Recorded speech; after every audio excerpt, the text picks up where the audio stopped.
Hi, ನಮಸ್ತೆ. Amul live Kannada ಕಾರ್ಯಕ್ರಮಕ್ಕೆ ಸ್ವಾಗತ. ನಾನು ರಜಿತಾ ರಾಜೇಶ್ವರಿ.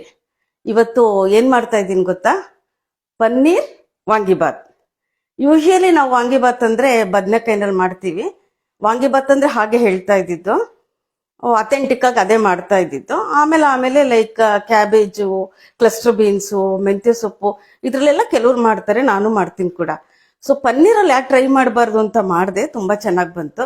ಸೊ ಅದನ್ನೇ ಅಮೂಲ್ ಲೈವ್ ಅಲ್ಲಿ ಅಮೂಲ್ ಪನ್ನೀರ್ ಯೂಸ್ ಮಾಡಿಬಿಟ್ಟು ಮಾಡೋಣ, ಹೇಗೆ ಬರುತ್ತೆ ನೀವು ಎಲ್ಲ ನೋಡಿ ಟ್ರೈ ಮಾಡಲಿ ಅಂತ ಹೇಳ್ಬಿಟ್ಟು ಮಾಡ್ತಾ ಇದ್ದೀನಿ. ನಾ ಮಾಡಿದ್ದೆ ಚೆನ್ನಾಗಿ ಬಂದಿತ್ತು, ನೀವು ಮಾಡೋದು ಹೇಗೆ ನೋಡೋಣ. ಅದಕ್ಕೆ ಬೇಕಾಗಿರೋ ಇಂಗ್ರೀಡಿಯೆಂಟ್ಸ್ ಫಸ್ಟು ಏನೇನು ಬೇಕು ನೋಡೋಣ ಬನ್ನಿ. ಮೊದಲನೇದಾಗಿ ನೋಡಿ, ಇದು ಅಮೂಲ್ ಪನ್ನೀರು. ಇದನ್ನ ನಾನು ಅಮೂಲ್ ಬಟರ್ ಮತ್ತು ಸ್ವಲ್ಪ ಎಣ್ಣೆ ಹಾಕ್ಬಿಟ್ಟು ಫ್ರೈ ಮಾಡಿ ಇಟ್ಕೊಂಡಿದ್ದೀನಿ. ಸೊ ಇದು ಟೇಸ್ಟ್ ಎನ್ಹ್ಯಾನ್ಸ್ ಮಾಡುತ್ತೆ ಅಂತ ಈ ರೀತಿ ಮಾಡಿದ್ದೀನಿ. ಮತ್ತೆ ಅಮೂಲ್ ಬಟರು ಆಲ್ರೆಡಿ ಹೇಳಿದೆ, ಅಮೂಲ್ ಪನ್ನೀರು ಆಲ್ರೆಡಿ ನಾನು ಫ್ರೈ ಮಾಡಿ ಇಟ್ಕೊಂಡ್ಬಿಟ್ಟಿದ್ದೀನಿ. ದೆನ್ ಅಮೂಲ್ ಘೀ ಕೂಡ ಯೂಸ್ ಮಾಡ್ತಾ ಇದ್ದೀನಿ. ಸೀಸನಿಂಗ್ ಮಾಡುವಾಗ ಅಮೂಲ್ ಘೀ ಯೂಸ್ ಮಾಡ್ತೀನಿ. ಆಮೇಲೆ ವಾಂಗಿಬಾತ್ ಆದ್ಮೇಲೆ ಮತ್ತೆ ಕೂಡ ನೀವು ಅಮೂಲ್ ಘೀ ಟೇಸ್ಟ್ ಚೆನ್ನಾಗಿರೋದ್ರಿಂದ ಇದನ್ನ ಹಾಕಿ ತಿನ್ಬಹುದು. ಮತ್ತೆ ಬೇಕಾಗಿರೋ ಇಂಗ್ರೀಡಿಯೆಂಟ್ಸ್ ಏನೇನು ಅಂದ್ರೆ, ಇಲ್ಲಿ ಇಂಗು ಬೇಕು, ದೆನ್ ಸಾಂಬಾರ್ ಪುಡಿ, ಇದು ನಾನು ಮನೇಲೆ ಮಾಡಿ ಇಟ್ಕೊಂಡಿರೋ ಸಾಂಬಾರ್ ಪುಡಿ. ಇದು ವಾಂಗಿಬಾತ್ ಪುಡಿ, ಇದು ಕೂಡ ನಾನು ಮನೇಲೆ ಮಾಡಿರೋದು. ಆಮೇಲೆ ಸ್ವಲ್ಪ ಸಕ್ಕರೆ, ಯಾವುದೇ ಖಾರದ ಅಡುಗೆ ಮಾಡುವಾಗ ಒಂಚೂರು ಸಕ್ಕರೆ ಹಾಕುತ್ತೆ, ಅದಕ್ಕೋಸ್ಕರ ಚೂರು ಟೇಸ್ಟ್ ಎನ್ಹ್ಯಾನ್ಸ್ ಮಾಡಲಿ ಅಂತ ಹಾಕೋದು. ದೆನ್ ಚೆನ್ನಾದಲ್ಲಿ ಕಡಲೆಬೇಳೆ, ದೆನ್ ಸಾಸಿವೆ ಒಗ್ಗರಣೆಗೆ, ಮತ್ತೆ ಎಣ್ಣೆ, ಉಪ್ಪಿನ ಪುಡಿ, ಮತ್ತೆ ಕ್ಯಾಪ್ಸಿಕಮ್ ನೋಡಿ ಈ ರೀತಿ ಉದ್ದುದ್ದಕ್ಕೆ ಕಟ್ ಮಾಡಿ ಇಟ್ಕೊಂಡಿದ್ದೀನಿ. ದಪ್ಪ ಮೆಣಸಿನ್ಕಾಯಿನ ಕಟ್ ಮಾಡಿ ಇಟ್ಕೊಂಡಿದ್ದೀನಿ. ಮತ್ತೆ ಟೊಮೆಟೊ ಬೇಕು, ಟೊಮೆಟೊ ಕಟ್ ಮಾಡಿ ಇಟ್ಕೊಂಡಿದ್ದೀನಿ. ದೆನ್ ಆನಿಯನ್ ಬೇಕು, ಆನಿಯನ್ ಕೂಡ ಕಟ್ ಮಾಡಿ ಇಟ್ಕೊಂಡಿದ್ದೀನಿ. ದೆನ್ ತೆಂಗಿನಕಾಯಿ ತುರಿ, ಅದು ಎಷ್ಟಾಗುತ್ತೆ ಗೊಜ್ಜು ನೋಡ್ಕೊಂಡು ಅದ್ರ ಪ್ರಕಾರ ಎಷ್ಟು ತೆಂಗಿನಕಾಯಿ ಬೇಕು ಅಷ್ಟು ಹಾಕೊಳ್ಳೋದು. ಮತ್ತೆ ರೈಸ್, ಅನ್ನ ಉದ್ರುದ್ರಾಗಿ ಮಾಡಿ ರೆಡಿ ಮಾಡಿ ಇಟ್ಕೊಂಡಿದ್ದೀನಿ ನಾನು ಆಲ್ರೆಡಿ. ಇದು ಲೈವ್ ಪ್ರೋಗ್ರಾಮ್ ಆಗಿರೋದ್ರಿಂದ ಅನ್ನ ಮಾಡಿ ಆಮೇಲೆ ಅದು ವೆಯ್ಟ್ ಮಾಡೋದೆಲ್ಲ ಟೈಮು ಜಾಸ್ತಿ ಕನ್ಸ್ಯೂಮ್ ಮಾಡುತ್ತೆ. ಸೊ ಅದಕ್ಕೋಸ್ಕರ ಅನ್ನ ಕೂಡ ನಾನು ರೆಡಿ ಮಾಡಿ ಇಟ್ಕೊಂಡಿದ್ದೀನಿ. ಮತ್ತೆ last but not the least coriander leaves, ಇದು ಗಾರ್ನಿಶಿಂಗು ಆಯ್ತು, ಆಮೇಲೆ ಒಂದ್ ಸ್ವಲ್ಪ ಟೇಸ್ಟ್ ಚೆನ್ನಾಗಿ ಬರುತ್ತೆ, ಡೈಜೆಷನ್ಗೆ ಕೂಡ ಒಳ್ಳೇದು. ಸೊ ಹಾಗಾಗಿ ಕೊತ್ತಂಬರಿ ಸೊಪ್ಪು ಕೂಡ ಲಾಸ್ಟಿಗೆ ಹಾಕ್ತೇನೆ. ಸೊ ಇಷ್ಟು ಇಂಗ್ರೀಡಿಯೆಂಟ್ಸು ನಮಗೆ ಪನ್ನೀರ್ ವಾಂಗಿಬಾತಿಗೆ ಬೇಕು. ಈಗ ಏನ್ ಮಾಡ್ಬೇಕು ಹೇಳಿ, ನಾವು ಫಸ್ಟ್ ಒಲೆ ಹಚ್ಕೊಳ್ಳೋಣ. ಒಲೆ ಹಚ್ಕೊಂಡ್ಮೇಲೆ ಬಾಣಲಿ ಇಡಬೇಕು. ದೆನ್ ಬಾಣಲಿ ಇಟ್ಮೇಲೆ ಎಣ್ಣೆ ಹಾಕೊಳ್ಳೋಣ. ಎಣ್ಣೆ ಹಾಕೋತಾ ಇದ್ದೀನಿ.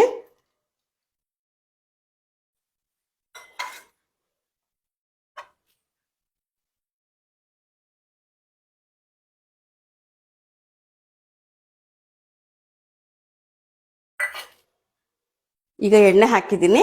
ಎಣ್ಣೆ ಒಂಚೂರು ಕಾದ್ಮೇಲೆ ಆಸ್ ಯೂಶುವಲ್ ನಾವು ಮಾಡ್ತೀವಲ್ಲ ಒಗ್ಗರಣೆಗೆ, ಲೈಕ್ ಮಸ್ಟರ್ಡ್, ಸಾಸಿವೆ ಹಾಕಬೇಕು.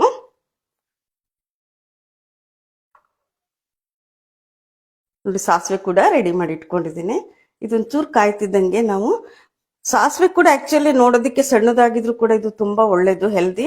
ಸೊ ಹಾಗಾಗಿ ನಾವು ಸಾಮಾನ್ಯ ಸೀಸನಿಂಗು ಮಾಡುವಾಗ ಎಲ್ಲದಕ್ಕೂ ಸಾಸಿವೆ ಯೂಸ್ ಮಾಡ್ತೀವಿ. ಇದು ತುಂಬಾ ಹೆಲ್ತ್ಗೆ ಒಳ್ಳೇದು. ಸೊ ಸಾಸಿವೆ ಕೂಡ, ಆಮೇಲೆ ಉಪ್ಪಿನಕಾಯಿ ಮಾಡುವಾಗ ಹಾಕ್ತಿವಿ ಸಾಸಿವೆ, ಸುಮಾರು ಅಡುಗೆಗಳಿಗೆ ನಾವು ಸಾಸಿವೆ ಹಾಕ್ತಿವಿ.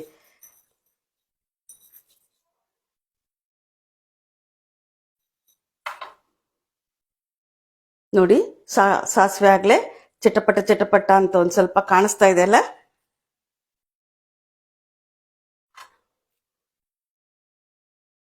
ಸಾಸಿವೆ ಸಿಡಿತಾ ಇದೆ. ಈಗ ನಾನು ಕಡಲೆಬೇಳೆ ಹಾಕ್ತಾ ಇದ್ದೀನಿ.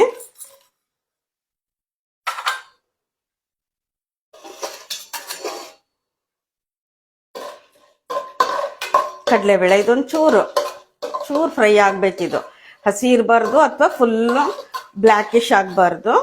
ಸೊ ಆ ರೀತಿ ನೋಡಿಕೊಂಡು ನಾವು ಫ್ರೈ ಮಾಡಬೇಕು.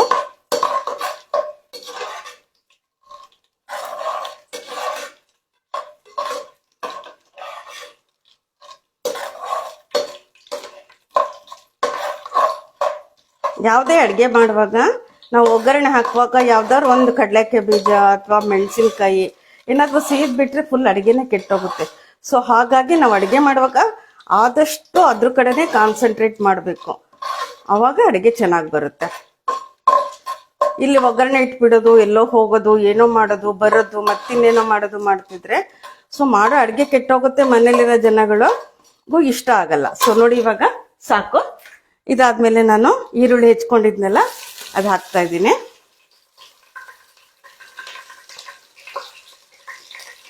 ಲೈವ್ ಯಾರ್ಯಾರು ಬಂದಿದ್ದೀರಾ ಗೊತ್ತಿಲ್ಲ, ನಾನು ಅಡುಗೆ ಸ್ಟಾರ್ಟ್ ಮಾಡಿದ್ದೀನಿ, ಆಮೇಲೆ ಎಲ್ರಿಗೂ ರೆಸ್ಪಾಂಡ್ ಮಾಡ್ತೀನಿ. ಸೊ ಈಗ ಈರುಳ್ಳಿನ ಈ ರೀತಿ ಫ್ರೈ ಮಾಡಬೇಕು. ಕಾಣಿಸ್ತಾ ಇದೆ ಅಲ್ಲ, ಈ ರೀತಿ ಈರುಳ್ಳಿ ಫ್ರೈ ಆಗುವಾಗ ನಾವು ಒಂದು ಸ್ವಲ್ಪ ಇಂಗು ವಾಯುಗೆ ಒಳ್ಳೇದು, ಅದು ಗೊತ್ತಿರೋ ವಿಷಯನೇ ಅಲ್ವಾ. ಸೊ ಹಾಗಾಗಿ ಒಂದು ಸ್ವಲ್ಪ ಇಂಗು ಕೂಡ ಹಾಕ್ತಾ ಇದ್ದೀನಿ.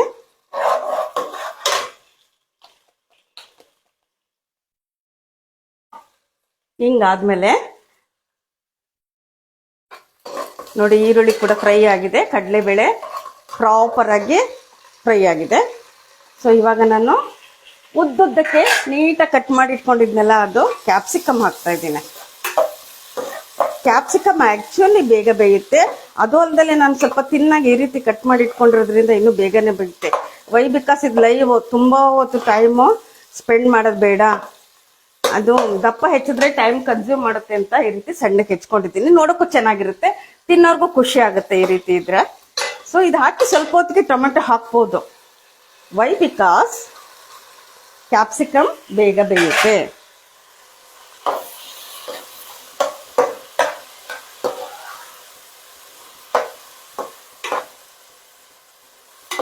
ಈಗ ಇದು ಟೊಮೆಟೊ ಸ್ವಲ್ಪ ಬೇಯಬೇಕು. ಟೊಮೆಟೊ ಹಸಿ ಸ್ಮೆಲ್ ಇರಬಾರ್ದು, ಅದು ಪೂರ್ತಿ ಹೊರಟೋಗ್ಬೇಕು, ಚೆನ್ನಾಗಿ ಸ್ಮ್ಯಾಶ್ ಆಗಿರ್ಬೇಕದು.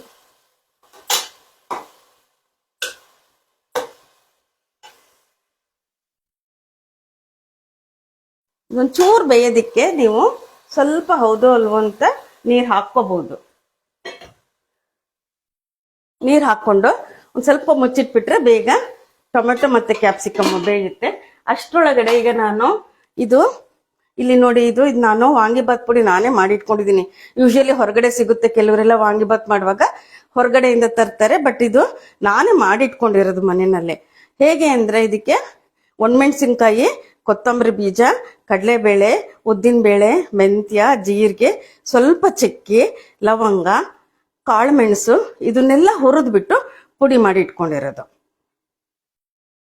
ಪುಡಿ ಮಾಡಿ ಇಟ್ಕೊಂಡಿದ್ರೆ ನೀವು ಇದು ವಾಂಗಿಬಾತ್ ಮಾಡುವಾಗ ವಾಂಗಿಬಾತ್ಗೆ ಹಾಕ್ಬೋದು, ಆಮೇಲೆ ಈ ಥರ ಬೇರೆ ಬೇರೆ ರೈಸ್ ಐಟಮ್ಸ್ ಮಾಡುವಾಗ ಹಾಕ್ಬೋದು, ಈವನ್ ಬಿಸಿಬೇಳೆ ಬಾತಿಗೆ ಹಾಕ್ಬೋದು ಈ ಪೌಡರು. ಇದು ಸಾಂಬಾರ್ ಪುಡಿ, ಇದು ಕೂಡ ನಾನೇ ಮನೇಲಿ ಮಾಡಿಟ್ಕೊಂಡಿರೋದು. ಇದು ಒಂದು ಸ್ವಲ್ಪ ಹಾಕ್ತೀನಿ, ಆಮೇಲೆ ವಾಂಗಿಬಾತ್ ಪುಡಿ ಹಾಕ್ತೀನಿ. ಇದು ಕೂಡ ಆ್ಯಕ್ಚುಲಿ ಒಬ್ಬೊಬ್ರು ಒಂದೊಂದು ಥರ ಮಾಡ್ತಾರೆ ಸಾಂಬಾರ್ ಪುಡಿ. ನಾನು ಒಣಮೆಣಸಿನ್ಕಾಯಿ, ಕೊತ್ತಂಬರಿ ಬೀಜ, ಮೆಂತ್ಯ, ಜೀರಿಗೆ, ಆಮೇಲೆ ಕರಿಬೇವು ಕೂಡ ಹಾಕಿದ್ದೀನಿ. ಇದಕ್ಕೆ ಕರಿಬೇವು ಹಾಕೋದು ಏನಕ್ಕೆ ಅಂದರೆ ಅದು ಟೇಸ್ಟು ಕೊಡುತ್ತೆ, ಆಮೇಲೆ ಹೆಲ್ತಿಗೆ ಒಳ್ಳೇದು, ಆಮೇಲೆ ಸಾಂಬಾರ್ ಪುಡಿ ಹಾಳಾಗಲ್ಲ. ಕೆಲವರೆಲ್ಲ ಮಾಡಿ ಸ್ವಲ್ಪ ಸಮಯಕ್ಕೆ ಸಾಂಬಾರ್ ಪುಡಿ ಹೋಗುತ್ತೆ ಅಂತಾರೆ. ಈ ರೀತಿ ನೀವು ಮಾಡಿಟ್ಕೊಳ್ಳಿ, ನೀಟಾಗಿ ಹುರಿಬೇಕು ಮೇಯ್ನು. ನಮ್ಮನೆಯಲ್ಲಿ ಸಾಂಬಾರ್ ಪುಡಿ 2 ವರ್ಷ ಆದರೂ ಏನೂ ಆಗಲ್ಲ. ಈ ರೀತಿ ನೀಟಾಗಿ ಹುರಿದು ಪುಡಿ ಮಾಡಿಟ್ಕೋಬೇಕು.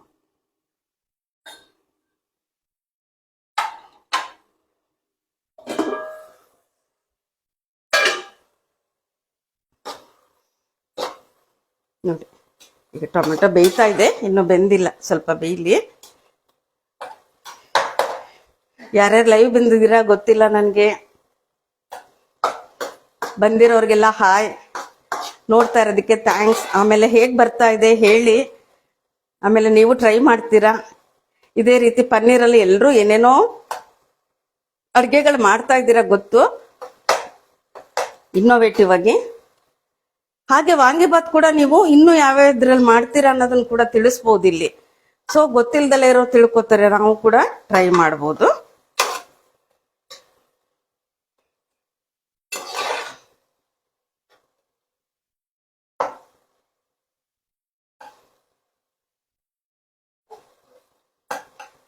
ಕ್ಯಾಪ್ಸಿಕಮ್ಗಿಂತ ಮೇಯ್ನು ಟೊಮೆಟೊ ಚೆನ್ನಾಗಿ ಬೇಯಬೇಕಿದು. ಕ್ಯಾಪ್ಸಿಕಮ್ ಕೆಲವು ಫ್ರೈಡ್ ರೈಸ್ಗೆಲ್ಲ ನಾವು ಸ್ವಲ್ಪ ಹಾಫ್ ಬಾಯ್ಲ್ಡೇ ಹಾಕ್ತೀವಲ್ವಾ, ಸೊ ಆ ಥರ ಇದ್ರೂ ಚೆನ್ನಾಗೇ ಇರುತ್ತೆ, ಹೆಲ್ತಿ ಕೂಡ ಒಳ್ಳೇದು. ಬಟ್ ಟೊಮೆಟೊ ಇದೊಂದು ಸ್ವಲ್ಪ ನೀಟಾಗಿ ಬೇಯಬೇಕು ವಾಂಗಿಬಾತಿಗೆ, ಇಲ್ಲ ಅಂದರೆ ಚೆನ್ನಾಗಾಗಲ್ಲ. ಸೊ ಈ ಟೈಮ್ನಲ್ಲಿ ನಾನು ಒಂದು ಸ್ವಲ್ಪ, ತುಂಬ ಹಾಕ್ಬಾರ್ದು, ಇದು ಟೇಸ್ಟ್ ಎನ್ಹ್ಯಾನ್ಸ್ ಮಾಡೋದಕ್ಕೆ ಸ್ವಲ್ಪ ಗೊತ್ತಾಗಬಾರ್ದು ಆ ರೀತಿ ಇಷ್ಟು ಸಕ್ಕರೆ. ಕೆಲವು ಖಾರದ ಅಡುಗೆಗಳಿಗೆ ಬೆಲ್ಲ ಇಲ್ಲ ಸಕ್ಕರೆ ಹಾಕ್ತೀವಲ್ವ, ಅದೇ ರೀತಿ ಇದಕ್ಕೆ ನಾನು ಒಂಚೂರು ಸಕ್ಕರೆ ಹಾಕಿದ್ದೀನಿ.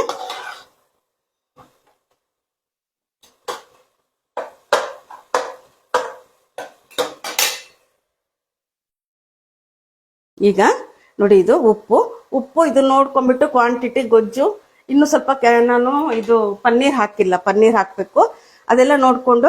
ಸಾರಿ, ನನಗೆ ಉಪ್ಪಿನ ಪುಡಿ ಎಲ್ಲ ಸ್ವಲ್ಪ ಕೈಯಲ್ಲಿ ಹಾಕಿ ರೂಢಿ, ಇಲ್ಲಾಂದರೆ ನನಗದು ಇಷ್ಟು ಕ್ವಾಂಟಿಟಿಗೆ ಇಷ್ಟು ಅಂತ ನೀಟಾಗಿ ಗೊತ್ತಾಗಲ್ಲ. ಸೊ ಹಾಗಾಗಿ ಉಪ್ಪಿನ ಪುಡಿ ಮಾತ್ರ ನಾನು ಉಪ್ಪಿನ ಪುಡಿ ಎರಡನ್ನೂ ಕೈಯಲ್ಲೇ ಹಾಕ್ತೀನಿ.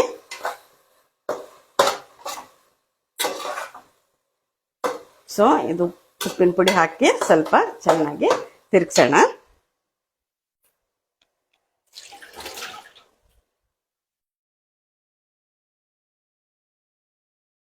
ಇದಾದ್ಮೇಲೆ ಇದು ಸಾಂಬಾರ್ ಪುಡಿ. ಖಾರ ನೀವು ನೋಡ್ಕೊಂಡು ಹಾಕಿ. ನಮ್ಮನೆಯಲ್ಲಿ ನಾವು ಸ್ವಲ್ಪ ಸ್ಪೈಸಿ ಯೂಸ್ ಮಾಡ್ತೀವಿ, ಸೊ ಹಾಗಾಗಿ ಖಾರ ಹಾಕಿದ್ದೀನಿ. ಇದು ಖಾರ ಚೆನ್ನಾಗೇ ಇದೆ. ನಾನು ಬ್ಯಾಡಗಿ ಮೆಣಸಿನ್ಕಾಯಿ, ಗುಂಟು ಎರಡೂ ಕೂಡ ಯೂಸ್ ಮಾಡಿರೋ ಖಾರದ ಪುಡಿ ಇದು, ಐ ಮೀನ್ ಸಾಂಬಾರ್ ಪುಡಿ.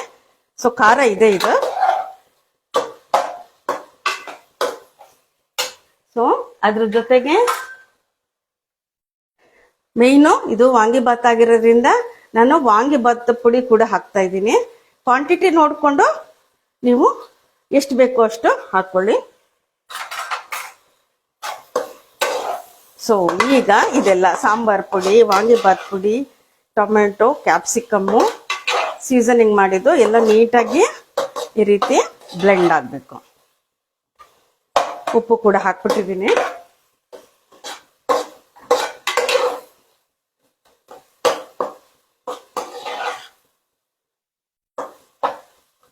ಆಯ್ತಾ? ಈಗ ನಾನು ನೋಡಿ ಇದು ನೀಟಾಗಿ ಪನ್ನೀರ್ನ ಕಟ್ ಮಾಡಿ ಬಟರ್ ಮತ್ತೆ ಎಣ್ಣೆ ಹಾಕ್ಬಿಟ್ಟು ಫ್ರೈ ಮಾಡಿ ಇಟ್ಕೊಂಡಿದ್ದೀನಿ. ಇದನ್ನ ಹಾಕ್ತಾ ಇದ್ದೀನಿ.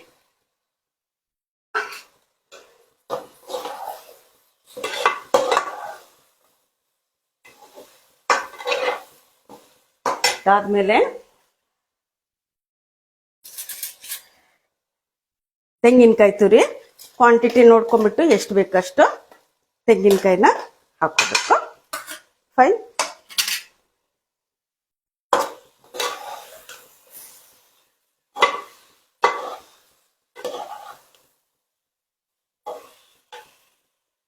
ಈಗ ಸ್ವಲ್ಪ ಕೊತ್ತಂಬರಿ ಸೊಪ್ಪು ಕೂಡ ಹಾಕೋತಾ ಇದ್ದೀನಿ.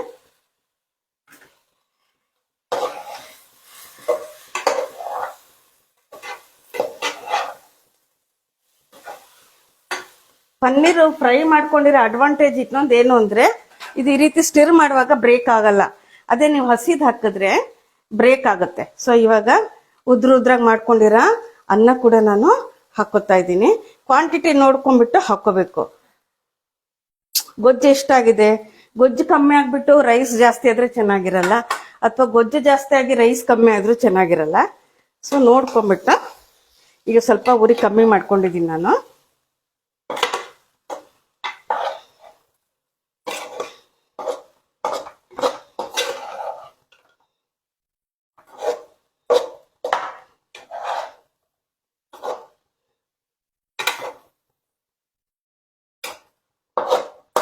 ಕಾಣಿಸ್ತಾ ಇದೆ ಎಲ್ಲ ತಿರುಗಿಸ್ತಾ ಇರೋದು? ಹೇಗೆ ಅನ್ನಿಸ್ತಿದೆ ನೋಡಿ, ಕಲರ್ಫುಲ್ ಕಾಣ್ತಿದೆ ಅಲ್ಲ, ರೆಡ್ಡು, ಗ್ರೀನು, ವೈಟು.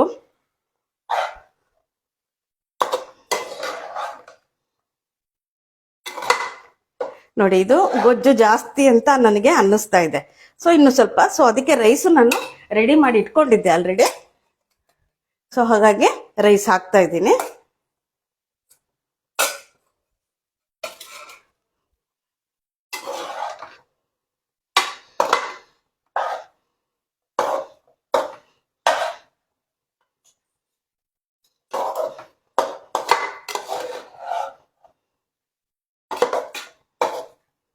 ನೀವು ಯಾವುದೇ ಡಿಶ್ ಮಾಡಿದಾಗಲೂ ಅಷ್ಟೇನೆ, ಯಾವುದೇ ಒಂದು ಜಾಸ್ತಿ ಆದ್ರೂ ಚೆನ್ನಾಗಿರಲ್ಲ ಅಥವಾ ಕಮ್ಮಿ ಆದ್ರೂ ಚೆನ್ನಾಗಿರಲ್ಲ.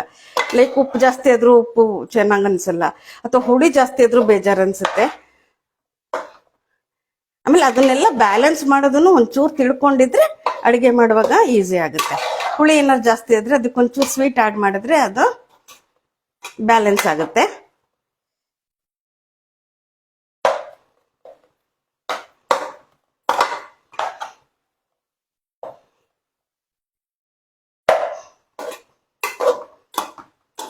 ನೋಡಿ ಕರೆಕ್ಟಾಗಿ ತಿರ್ಗಿಸಿದ್ದೀನಲ್ವಾ.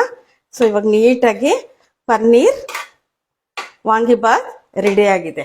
ಸೊ ಈಗ ಇದನ್ನ ನಾನು ಸರ್ವಿಂಗ್ ಪ್ಲೇಟಿಗೆ ಹಾಕ್ಬಿಟ್ಟು ಒಂದ್ಸಲ ತೋರಿಸ್ಬಿಡ್ತೀನಿ. 1 ಸೆಕೆಂಡ್.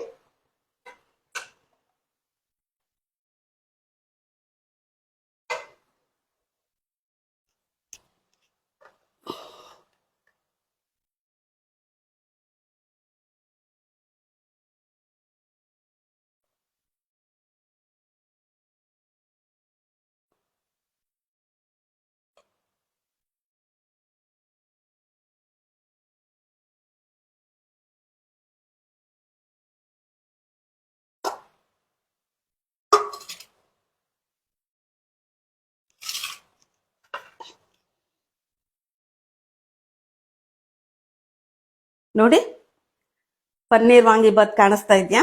ಸೊ ಇದು ಪನ್ನೀರ್ ವಾಂಗಿಬಾತ್ ಆಗಿರೋದ್ರಿಂದ ನಾನು ಪನ್ನೀರು ಮತ್ತೆ ಕ್ಯಾಪ್ಸಿಕಮ್ ಮಾಡಿದ್ದೀನಲ್ಲ, ಸೊ ಹಾಗಾಗಿ ಪನ್ನೀರು ಮತ್ತೆ ಕ್ಯಾಪ್ಸಿಕಮ್ ಹಾಕಿ ಡೆಕೋರೇಟ್ ಮಾಡಿದ್ದೀನಿ, ಪ್ಲೇಟಿಂಗ್ ಮಾಡಿದ್ದೀನಿ. ಹೇಗಿದೆ? ಚೆನ್ನಾಗಿ ಕಾಣಿಸ್ತಿದ್ಯಾ?